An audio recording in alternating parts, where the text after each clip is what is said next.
memecahkan manusia agar manusia tidak terus berkuasa dan hidup di dalam kesombongan dan ketamakan. Jadi kalau kita lihat realiti dosa ketamakan itu masih menjadi dosa yang paling bahaya sehingga pada masa ini ketamakan inilah yang membuat kita berdosa. Kenapa? Pertama, saudara-saudari, karena harta kekayaan yang ada pada kita menimbulkan ketamakan. Kita berpikiran bahwa dengan kekayaan yang kita ada, kita boleh mendapat segala-gala. Kita tidak lagi memerlukan sesiapa, kita tidak lagi memerlukan Tuhan. Dengan itu kita tidak pergi sembahyang sudah. Kita tidak sensitif dengan keperluan orang lain. Saya punya duit mah, saya boleh beli apa yang saya mau. Saya boleh beli banyak kereta, saya boleh beli banyak perempuan, saya boleh beli banyak lelaki, saya boleh beli banyak rumah.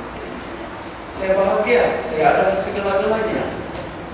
Tetapi kalau kita lihat di dalam Lukas bab 12 ayat 15, Yesus mengingatkan kita, nyawa kita, jiwa kita tidak boleh dibeli dengan harta kekayaan kita. Nyawa kita ada pada tangan Tuhan. Jadi kita dapat lihat di situ, saudara dan saudari, harta kekayaan kita tidak akan kemana. Itu hanya sementara saja. Bila kita mati, 1 sen pun tidak kita bawa ke surga. Apa yang kita bawa adalah jiwa kita, pribadi kita di hadapan Tuhan. Yang kedua, karena ketamakan, kita sanggup melakukan apa saja yang tidak halal untuk mendapatkan harta atau kekayaan. Dan ini kita dapat lihat jelas sekali bagaimana rasuah itu berleluasa. Rasuah, manusia sanggup melakukan untuk mau mendapat proyek. Manusia sanggup membayar orang-orang yang berkepentingan untuk mendapatkan proyek-proyek yang besar.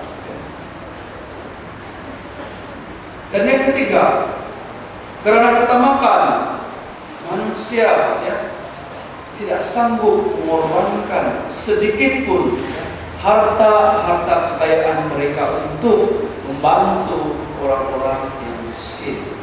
Dia merasa begitu susah untuk mengeluarkan uang ringgit kekayaan untuk membantu. Dan kereta pun bertambah-tambah. Dia lebih suka begitu. Rumah pun bertambah-tambah, tanah pun beratus-beratus ekar, tapi tiada apa-apa yang ditanam. Tanah saja membesar, tapi rumput-rumput yang tumbuh kan tidak buat apa-apa. Ketamakan, saudara-saudari. Dan ini jelas berlaku di dalam setiap kehidupan kita, berlaku pada setiap kita, saudara-saudari. Oleh itu, kita disadarkan perlunya ada sikap peka, menyadari keperluan orang lain.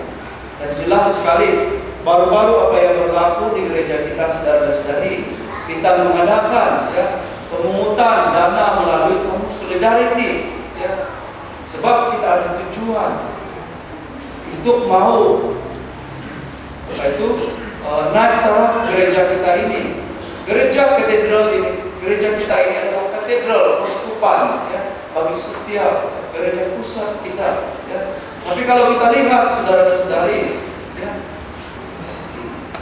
gereja kita, katedral kita ini memerlukan pembasahan. Kalau kau pergi lihat katedral lain bukan macam ini. Kau lihat saja, semen-semen pun berkupas-kupasan. Itulah sebabnya dana, pemungutan dana yang dilakukan baru-baru adalah untuk memasang tiles bagi gereja kita. Sebab tiles yang ada hanya di tengah-tengah ini dan di atas peta ini, dan rata-rata tidak ada tiles. Jadi perancangan ya Bapak Uskup adalah untuk tiles semua ya, di dalam dan di luar.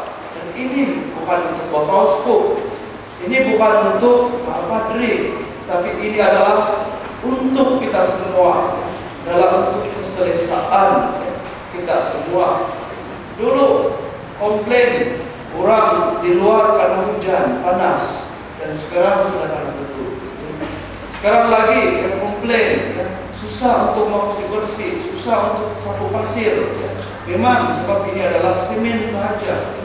Jadi Bapak Uskup mendengar segala ya, keperluan kita itu. Itulah sebabnya katedral ini mau dinaik taraf. Tetapi bagaimana untuk mendapatkan semua ya, uang perbelanjaan itu? Kalau kita lihat, dengar apa yang dikatakan oleh Chief John Liansin pada hari itu, kita sudah cukup uang, tetapi kita hanya perlu seluruh poket kita sekeluar duit itu. Jadi kalau kita lihat, dalam anggaran perbelanjaan yang diperlukan adalah 100.000 untuk memasang tiles, tapi kita cuma dapat memungut 32.418 pada hari tamu solidarity itu. Kamu boleh lihat di dalam surat pastoral Bapak Uskup, semua pendapatan itu ada. Jadi kita masih memerlukan saudara dan saudari untuk ya, uang ya, untuk perbelanjaan pemasangan tiles bagi katedral kita. Oleh itu saudara dan saudari, uang itu tidak akan datang kalau kita tidak mau membuat pengorbanan.